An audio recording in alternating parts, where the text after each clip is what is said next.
tell him to in that season. So I was very thankful. And he was actually there for, a lot of people don't know, he was there for me prior to meeting my wife. He was there for me in my season, what they call that season, my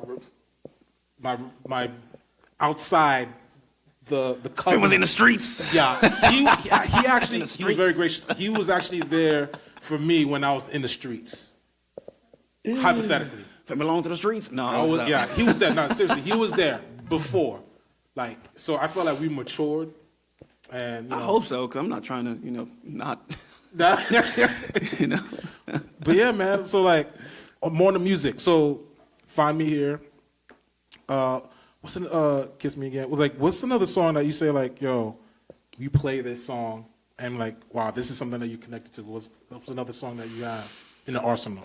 All of the songs I connect with, for the sake of, I guess, giving versatility, all the songs I really connect with. Because every song has a story behind it, Though this is a podcast, I still treat it like a performance too, right? So I did treat it as a performance. This is my podcast, but it's not. I don't want it to have a formula. You get what I'm saying? Word. Every podcast is gonna have its own identity. It's gonna have its own culture and everything. Yeah. So don't worry about the form. Just do what you do. Word. Yeah. I connect with all of them. The one I got a deeper connection with is probably Do You Mind, but this next song I'm not gonna play is Do You Mind just because I like to put on for the culture one time. This one called Les Méchants was I had dropped a blend of Afrobeat and Creole. Since then, now it's adopted, but I feel like people at the time didn't do a good job of blending the two.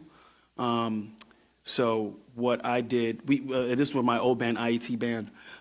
It was called Bless, and that was a bop. First. That was a smash. I feel like that should have hit hard, man. Man, I know. That was a fun record. That was fun. And he had sent me the beat, and I forgot all about the beat. I just woke up one morning. I was just like, let me take a look at this.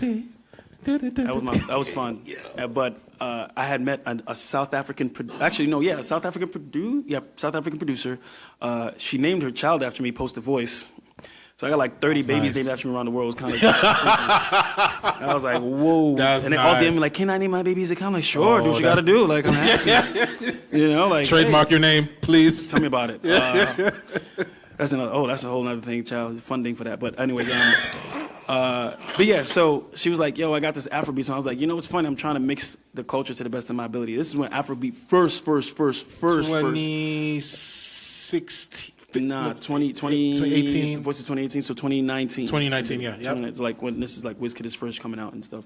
But I wanted to mix, because I knew music is so fluid in such a way it connects so many different genres, where you can have a Afro pop, because there's so many different Afro pop beat rhythm and then a compa rhythm. Explain what compa is.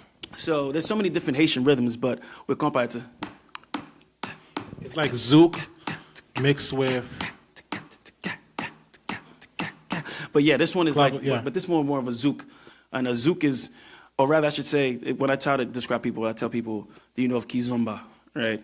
And I tell the root of Kizomba definitely comes from zouk itself. And the zouk is definitely internationally known. It's just, though, if you ever seen like the TikToks or Instagram people, they just kind of dancing, dancing on sexy, what's going on? Why are they so close right now? This is not okay. Like, I don't know. Close, but not touching close. No, they touching close on that zouk, boy. Okay. They touchy. They're just like this. Just like right this, there. This close. Just the garment. What they say, the Liberty Way, but not literally just close. That's called the Liberty Way? That's what y'all call it here? About to say, wait a minute. Nah. Like close, but not too close. Not like just, Somebody said they policing this out here. They're policing out here. Not capping it. She's like, they do. You can't go to the rooftop. No. This one is called Les Méchants. And Les Méchants translates, its literal translation is like, she's mean. I took it in a context of like, she's bad. Like, because even when you say les méchants, it'd be like, oh, pour que ça méchant comme ça? Like, oh, shit, pour que ça méchant? It'd be like, yo, why you acting so mean? Why acting like that? So it's like you're a tease. And yeah, I just, in my mind, I don't know, I wanted to make recreate another Bless. I love all the songs, but I'll play that one right now for you, and hopefully you like it. I've never experimented doing this song with my pedal, so this is gonna be fun. So this is a first for all of us too, especially laying on the beat.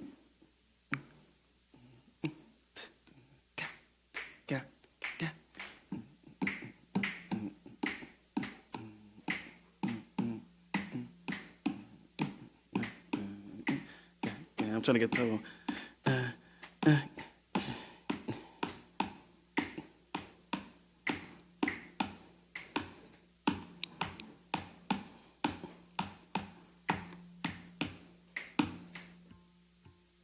Nope, it's not doing it.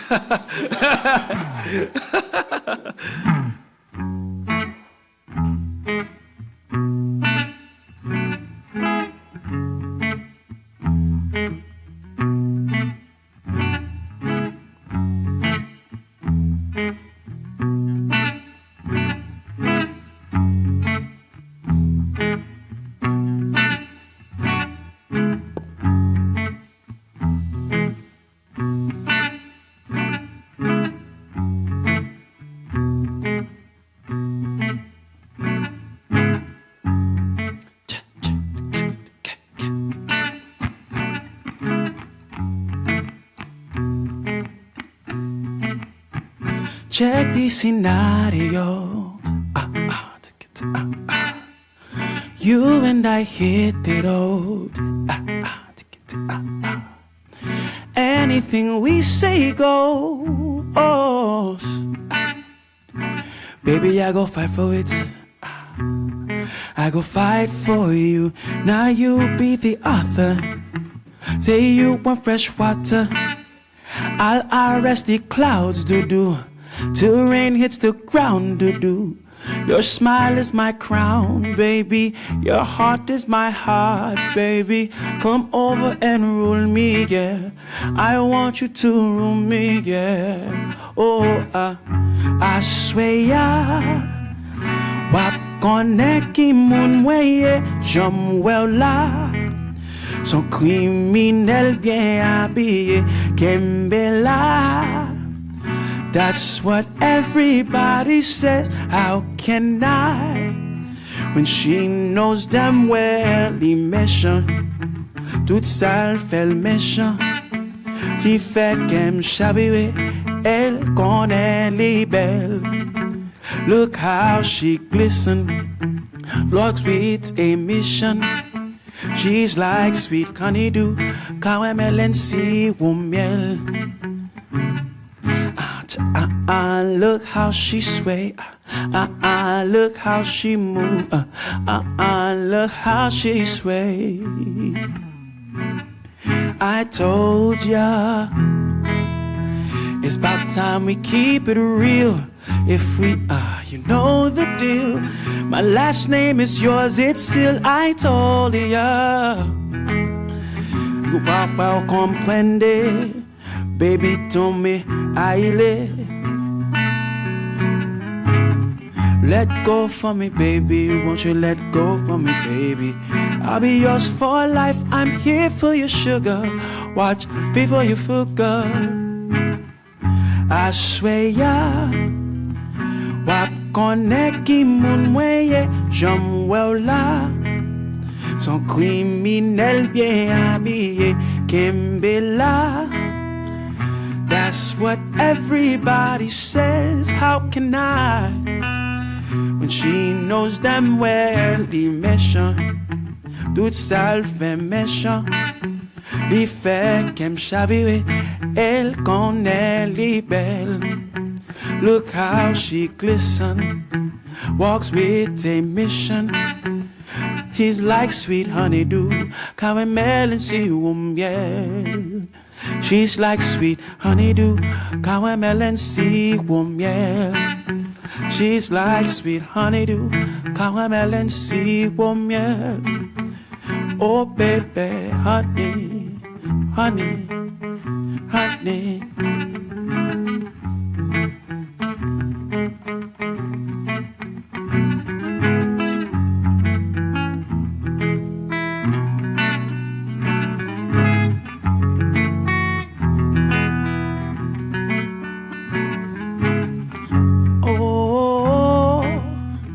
I swear I'm gonna moi. Oh,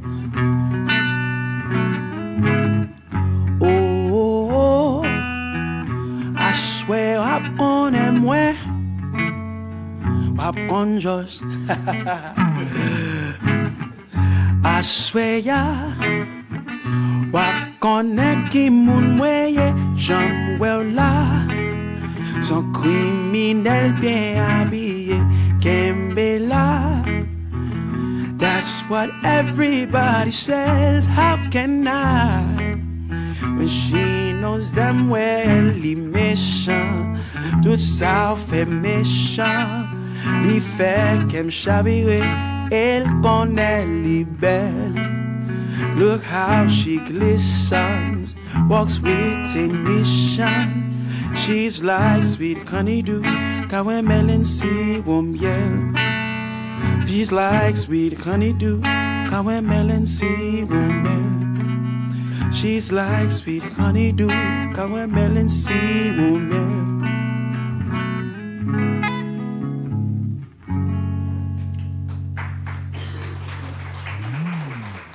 Should I translate? Yeah, translate. Break it down for them. And, So, in the Wap George. I just threw that in. The pre-chorus, I swear ya, wap konen ki moun mwenye, j'en mwen la. I swear ya, wap konen ki moun mwenye, j'en mwen la. Son criminel bien habillé, kembe la. That's what everybody says. How can I when she knows damn well, li méchant. I swear ya, wap konen ki moun mwenye. Tonight, you're gonna know who I am. J'en mwen la, the way I see you. Son criminel bien habillé. You're a criminal that's dressed well. Just really well, or rather you're the context. Yeah, exactly. Seductive. Kembela means like, yo, hold on, like, yo, just chill, hold on. That's what everybody says because, you know, as a guy, they be like, yo, you gotta be smooth. And so I'm just like, how can I when she knows damn well she's a tease? Li méchant, she's bad, she's mean. Toute ça fait méchant, everything you do is a tease. She makes my heart twist and turn, and she knows she's bad. Look how she glistens, walks with a mission. She's like sweet honeydew, caramel. And siwo miel is honey. So I go kind of jump right back to the Creole. She's like sweet honeydew, caramel, and siwo miel. That's it. Wap George. So that's like Haiti Central. Like it's like saying like karma. You gonna get what you're gonna get. You're gonna get understand. it. Like Wap George basically means like, yo, watch your back, yo. George is gonna come after you. It's like, yeah, it's but like, it's another way of saying in a karma. playful context. It's a playful like context. Up on George. So it's like he's like, keep messing with me, keep playing around. You can tell what age I was when I wrote that. But yeah, and even context behind it. Did you know George was a tornado? So when they said Wap con George, you're gonna get it. Yeah, like the tornado hit Haiti. So I did not know that. So like so it became like a saying later on. And we're like, Wap con George, like George the tornado, like Hurricane George. Like you gonna understand what Hurricane George is about to do to you. Yeah, so, you're gonna get. And then over time it became something else. So. Okay, wow, I just learned something new. I didn't know that was a little bit of trivia, a little bit of cool. Okay, I guess we're gonna open the floor. If anybody have any questions for any of us, this superstar right here, floor is open. I might have a question. You have a burning question? Shout out to Melee for allowing me to perform at First Friday. Yeah, too. First That Friday. was fun. Yeah, talk about that. How the experience at the Academy. Like, it was crazy because we was performing. We didn't rehearse. We just jamming. We was, we know this stuff like by heart. But then we had like a violin player just come in. That was mad random. He just came in. Was like, I want to jam with you. He just played. He was playing Purple Rain, and then this other trumpet player. He just came in and said, hey, can I go grab my trumpet? It's like, sure. Yo, like, I swear, every time I'm with this dude, it's like, the music just comes out that woodwork. So I'm like, yo. So how was the experience performing at the Academy? I mean, I just rocking with you. That was vibes. Yeah, that was great. I genuinely didn't know that they were even going to show up to me. I didn't know what happened. I think I was just in my own world, and I think I just head nodded like, yeah, sure, whatever. And then he came in, and I was like, that's just honest truth. And I was like, there's a whole violin? What's going on? And then the trumpet player, I think you said somebody went to go home, wait till 10. And I said, and then Melly, I know Melly was like, nah, we done it like, 8, 9 or something like that? I said, ain't okay, we know 10. It's not gonna be no 10. And then he pops up, he's like, and I'm like, what is going on? So I'm just like, all right. I was surprised. I was like, this is not happening. Thank you. I'm like, this is not happening. Oh my goodness, and it's I was cool. like, hey, okay. Yeah, it was great. That was awesome. That was incredible, man. But yeah, the floor is open. You have any questions? This is his last night, so until yeah. Talk to me. What's the hardest thing you had to overcome, and how did you overcome it? Good question. What was the over As an artist or just life in general? in life or as in our artistry? Whether it's in business or in personal. Oof, child. You want to go first? You want to think about it? Man, that's a really great question. To overcome. You know what? It's overcoming it. I'm gonna be relevant. Like one thing I actually had a hard time transitioning, being that I'm from New York and I came here. I was like, man, I was trying to figure out like what life will be without like being in the gig circuit. And I was like, you know what? And then of course having wonderful kids and the picture of it.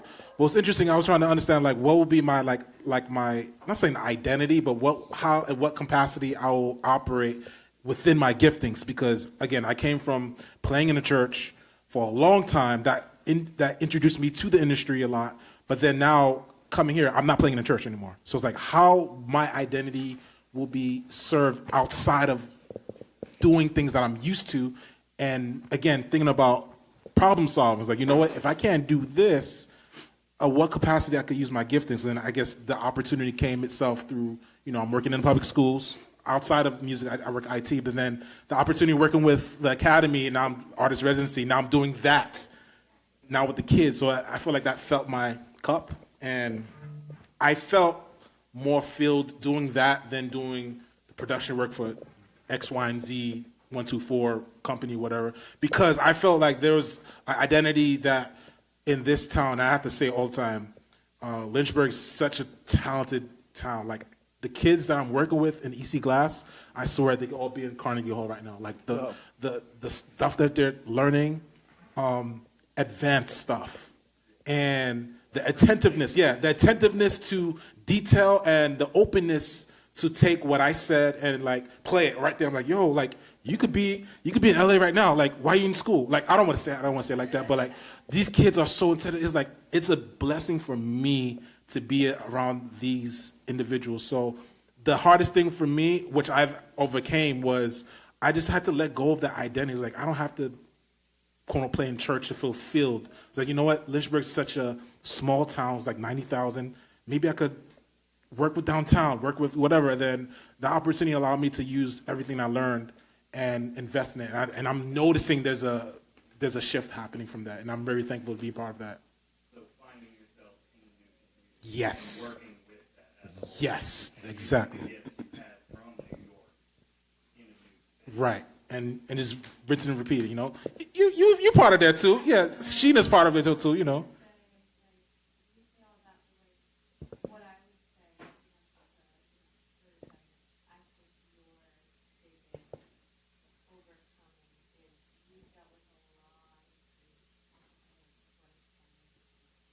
Yeah, I agree.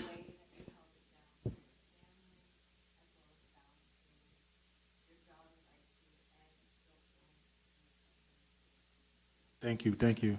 Yeah, Sheena was one of the artists at earlier. It was the earlier studio that we had before recorded her project. Amazing.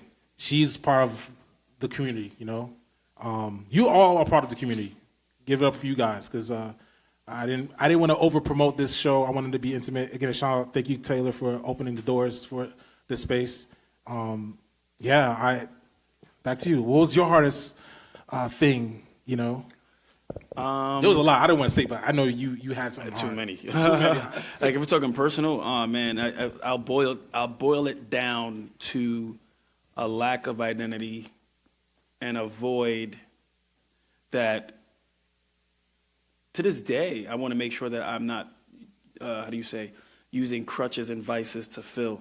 And I was definitely feeling that through relationships, serial relationships. Majority of my songs are like some sort of breakup. And then at one point I was like, okay, I gotta start writing these breakup songs. And that's when I came up with another song called Goodbye. I was like, I want to take my power back. But just reinventing myself consistently. Like I had a horrible relationship with food. I should probably say the mic right to like record the podcast. I had a horrible relationship with food, and at one point my heaviest was like 290, and then my lowest was like after I lost it, like a healthy 180. And it'd be cool like if people usually tell me how like, oh, congratulations, that was awesome, except I did that 3 times, so I kept consistently up and down. So having to find out who I am, what my value is, my worth, and to this day, just making sure that I don't revert back to old habits has been something that has definitely been huge. And even like in the new music that I'm producing, and Phinees, especially some of the records, we've been talking about that. Just want to reclaim that for other people who might be facing that, who doesn't feel like nobody knows what that feels like, right? And I know that it's a thing in a generation because my brother is 10 years younger than me. And sometimes I look at him and I'm like, our lives are so parallel, except for some reason that weight seems a little heavier on you than it was on me. So that was one. In the industry, fear, and it's so upsetting because I also feel like sometimes I have this imposter syndrome. So it's like I'm giving this advice, but am I John Mayer yet? No. So like is this quote unquote advice or just honesty going to land on good fruit? Oh no, sorry. Will it manifest a good fruit? Right. So rather I should say, is this good soil? Right. So. But I can say for a fact, the overcoming factor has been fear.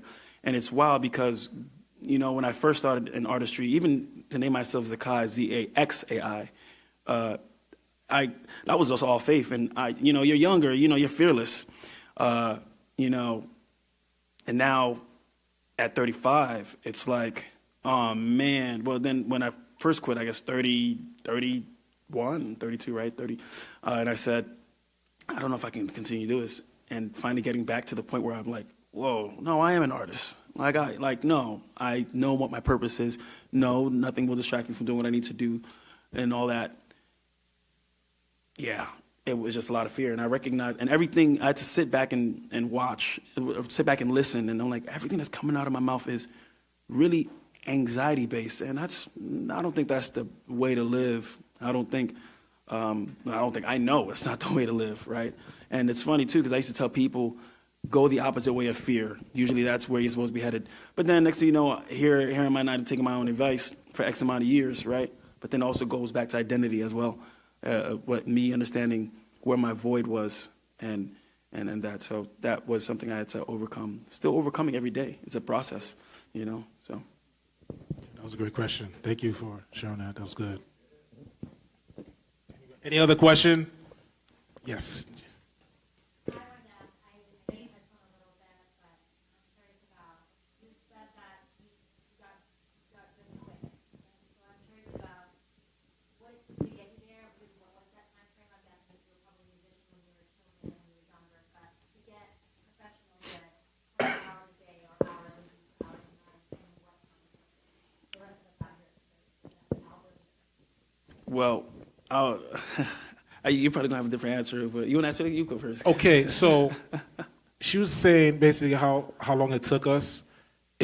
I'll be quite honest with you. It sounds funny saying this, but like, is our genetic Disposition? Yeah, it's in us. But even having that, you still got to work it out. True. So now, I have to be very careful how I explain this. I'm not much into science, but there's something, I forgot what it's called. Basically, if you were to move yourself, and let's say you moved to Antarctica, you're not going to do well for the next 2-3 years. But something in your body and your cells, your genetics is going to change. Maybe your eye is going to turn a different color. Maybe your color of hair is going to turn differently. Maybe your skin is going to be a little tougher. It happens. So let's say you were to live in Lynchburg and then you move to New York. You're going to inherit things in your genetics that you're not going to inherit living here. So there's things that I can't remove because I'm from New York that could never go away, no matter what I do, because I was born with it, and the rhythms of everything how I operate here shows that. You know that.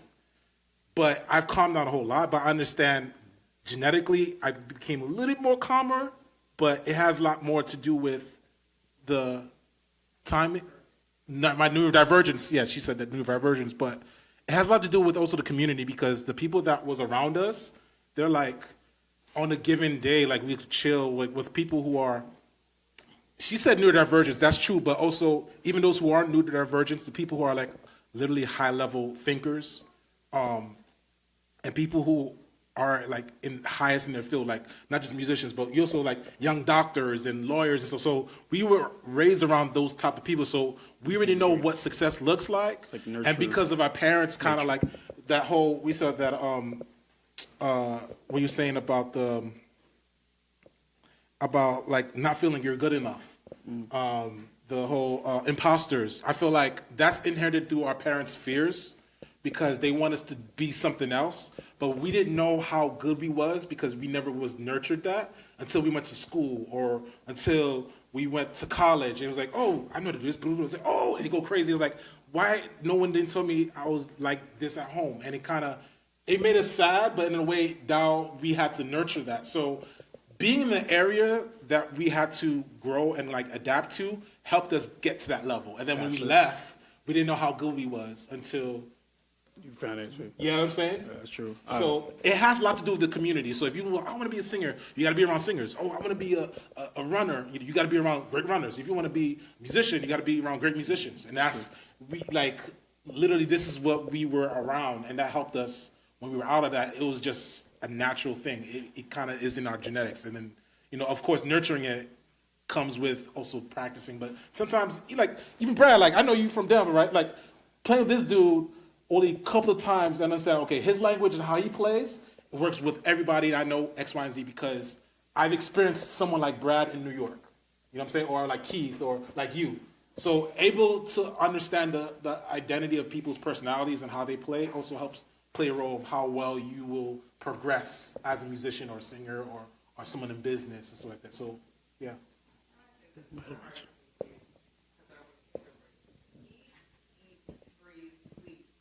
There you go.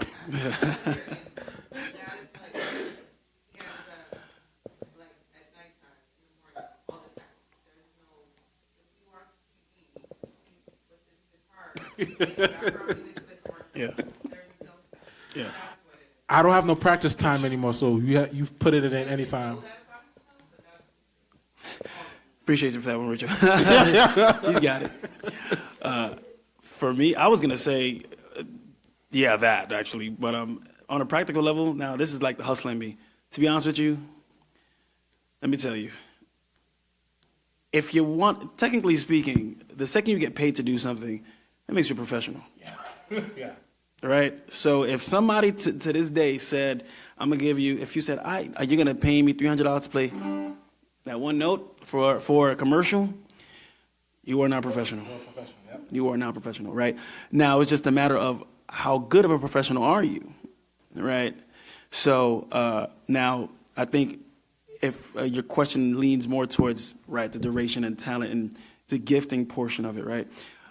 Yeah, like Rachel just finished saying, and Finn, it's a daily thing, and even if, and it's one of those I hate to even say because Lord knows I sometimes am not consistent in any other aspect, like maybe fitness or whatever it may be, although I know that's what it takes, right?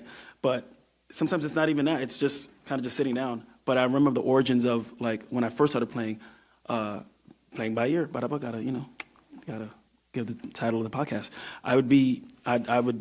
I had this thing called 911 tabs. Since then, of course, they need subscriptions now, whatever. It kind of sucks. But I had the original 911 tabs years ago. I'm on YouTube, and I remember falling asleep and just but that's because I loved it, But then to now Finn's point, you can accelerate that when you're around other great musicians, because definitely you feel like I've grown. And I'm just keeping it in pocket today because Lord knows I'm not trying to mess up on this podcast now. Like there are some musicians that play for, like back home in my band, like for J-Lo, and another one for Adele, another one for J. Cole. We just spoke about Carlin. Another one for you name it, you who's who. But that's also New York culture for a wedding gig or whatever it may be. So you're kind of just sitting down, or just even listening to it and just like, what did he do again? You playing? Yeah, it's the culture. It's Like, just like, oh, I gotta try that. yeah, you're. It's like instead of going to a school like Berkeley in Boston, like you get the best, like in your church or in your backyard, or you know what I'm saying. And when you're around that, it's gonna rub on you. It's just natural. Like come to the jam sessions. Come, like I can invite you out to the studio. Lots of open mics. Open mics. A lot of open mics. That's your training ground. Like a lot of people don't realize, like bands like Steely Dan or Toto or Earth, Wind and Fire. Those guys, if you think about it, they were session musicians. Yeah, They were session musicians. Like, all of them were session musicians. Some play in church, some play with Motown, whatever. They were all session musicians, like us. And then they got big because it was like, oh, you play percussion, and then, they keep on rotation, and they got big because of, like, Dave Matthews Bands. Again, like, those guys, that formula is because they were around those other people. So, even the mediocre of the musicians are on the top because they were around those people. So you have to focus being around those people that you aspire to be or want to be, and you'll be there eventually. Especially when you leave, you'll notice that. Yeah, feel comfortable doing it when pretty much. I just, even playing out, like I felt more comfortable as a singer. It took me time to become like a guitarist, and like where I feel like okay, I can take a solo. Like, and even then I'm just like, you're gonna get a good 8 bars. That's about it. You got way better though. I'm not gonna lie. Solid 8 bars. When you was soloing at Purple, I was like, okay. Just like voicings, but I become a better acoustic player because of my electric guitar playing, so. But like Finn said, like same thing. Sometimes I'm just like on the bed and just, and I was like, oh, okay, cool, whatever. And I step out, my friends are like, whoa, I'm like, don't you owe me, that was doo-doo. Next thing you know, you're gonna end up doing some crazy Jimi Hendrix left field, the lick, and I'm just like, bro, like I just don't wanna play anymore. Like, what are you doing? So it just takes putting that 10,000 hours or just the love of it. So if anything, the love, it's got to be there. It has to be there. Yeah. Is it? Hopefully I answered the question. I hope we answered again. Any other questions? Yes. Ooh, that's a... She asked, what would it take to get you to move to Lynchburg? Brother, if that was the God speaking, we had the brother conversation. Well, you can answer that if I'm figuring out where I'm. That's actually part of the season of my life. Like what's next? I'm told, and I'm experiencing.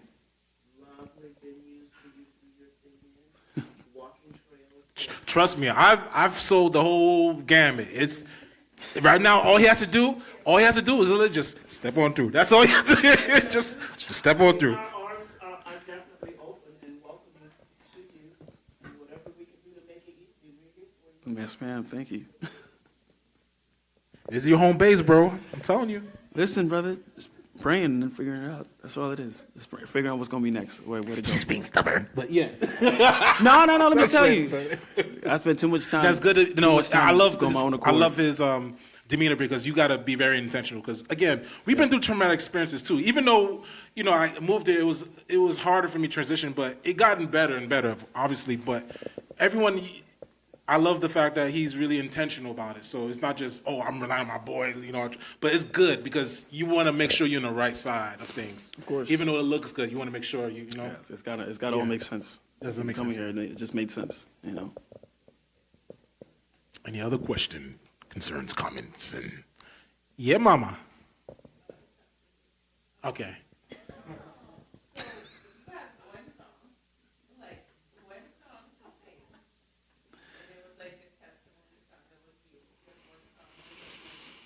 Oh, if you have one song. One song, testimony song of me.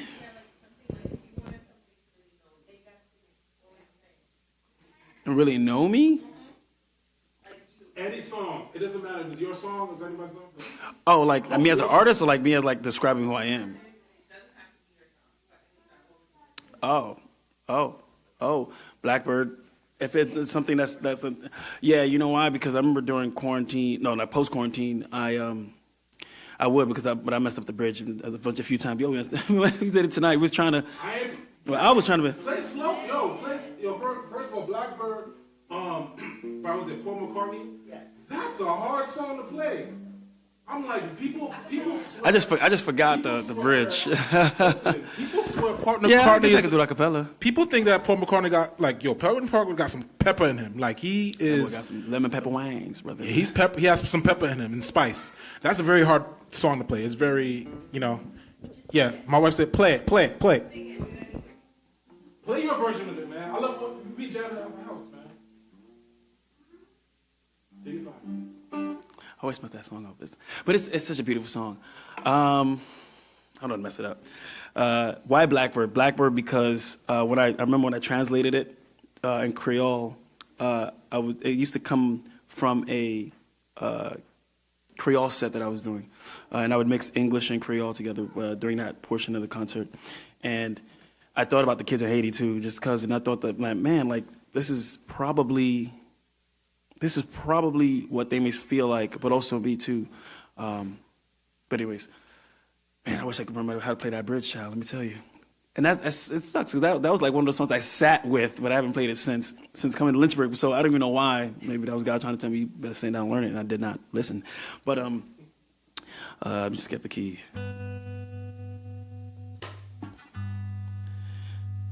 Blackbird singing in the dead of night.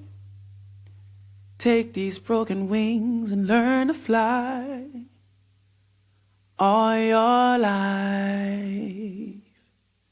You were only waiting for this moment to arise. Blackbird singing in the dead of night. Take these sunken eyes and learn to see all your life. You were only waiting for this moment to be free. Blackbird, fly. Blackbird, fly into the night of the dark black night. Blackbird singing in the dead of night. Take these broken wings and learn to fly all your life. You were only waiting for this moment to arrive. Blackbird, fly. Blackbird, fly into the night of the dark black night. Yeah. I knew he was gonna sing in Haitian Creole. I was like, oh boy. I forgot my translation. It's all good. Yeah, that was great. So this concludes the podcast. Any last remarks? I'll say, guys, thank you for coming. This is podcast episode number 1 of many. So my goal is to really get this all situated. And again, thank you, Taylor, for opening the space. So I'm gonna be doing it in different areas in Lynchburg, in this area, in the place where I want to highlight the businesses here. So it's not just about me, it's also about the city that I'm here serving. And hopefully nationally it could be recognized and everything. Again, big shout out for Shaq on camera and everything. Yo, big up for everyone for coming through. Love you guys. Yeah. I feel like it's like Saturday Night Live. It's like, hey, you want to end with a song? I ended with a song. I ended with this last song. This song, when you had asked, I forgot who asked the personal song that I love, and I went to the Creole song and said, right, Do You Mind? Do You Mind was supposed to be like the second coming of Find Me Here. But that song, for whatever reason, like I used to love emotional ballads. And I've since produced it, haven't released it. I probably will release it now before Valentine's Day, why not? But I just want to think about marketing. I don't want to just release stuff anymore, just to release it. But this song I wrote right before quarantine. This was in 2020. Sorry, I lied. No, end of 2019 for my birthday. My birthday is November 30th. And it was the last leg of my domestic tour, just go from different cities, solo domestic acoustic tour. Some of my cities, I brought out my musicians, the ones that were nearby, of course. But this one was in Toronto. And I wanted that to be like the last city. And I wrote this song kind of in between the last city and into Toronto. And in Toronto, I tested it out for the first time. The lyrics changed since then, but to this day, that song is still like my personal favorite, and it's called "Do You Mind?" And it was after a really bad breakup. It was like really dumb, but since then I moved on from it. But I just love the melody. I don't know why. I love the song. So I sometimes just listen to it, and it's good to be in a different place to love a song and not be in that same place anymore. Although back then, I used to have people crying just cause. But now I smile when I listen to that song. So this is called "Do You Mind?" And I hope you don't mind if I play it for you. Kind of corny. That's who I am. Sorry. I was telling Rachel earlier, Finestra's wife, that I'm becoming corny like my father. And yeah, My father was dope. My father is dope He and was corny. dope. He was the man. He was the man. So I feel like that's gonna be part of my artistry one day. One day now. This is "Do You Mind?"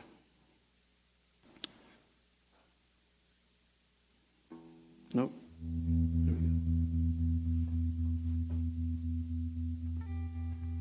Nope.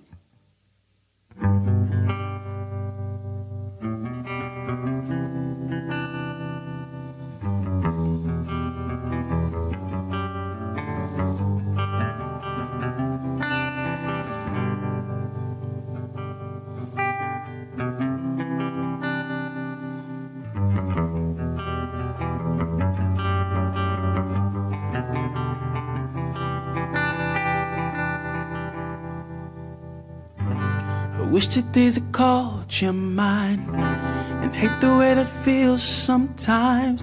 Truth is I'm far from fine. Thought that I could get you off my mind. Hit the road, leave you behind. The whole time I've been blind. Flashbacks, they taunt me. Phones filled with memories. Bottles where your lips should be. I've been traveling lately, and last night seems hazy. I wonder if you think of me. I don't want to, and I don't mean to, but do you mind if I'm still in love with you? And I don't want to chase the feeling, but do you mind if I'm still in love with you? I hate to admit the race to liberation is in your arms. Not that I've replaced you, but if I erase you, then I could leave this void, and I could rest for one damn night. Cause your flashbacks, they taunt me. My phone's filled with memories. There's bottles where your lips should be. I've been traveling lately, and last night seems hazy. I'm faced with this reality. I don't want to, and I don't mean to, but do you mind if I'm still in love with you? And I don't want to chase the feeling, but do you mind if I'm still in love with you? I bargain with fate for its destiny to wait, even change the hands of God, because I'm left with this stain that spells out your name. Day, place, and time you left, babe.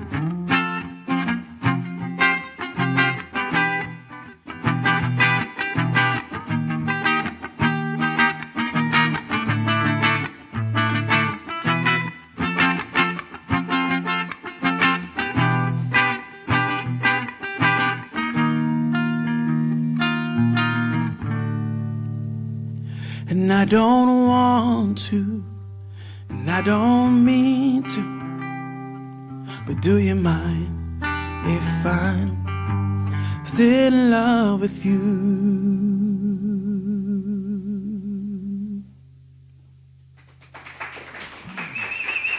Thank you. That'll be out, I don't know when, but I'll figure that out. Beautiful, beautiful. All right, so that concludes the podcast. All right, thank you guys for coming. Peace. Peace.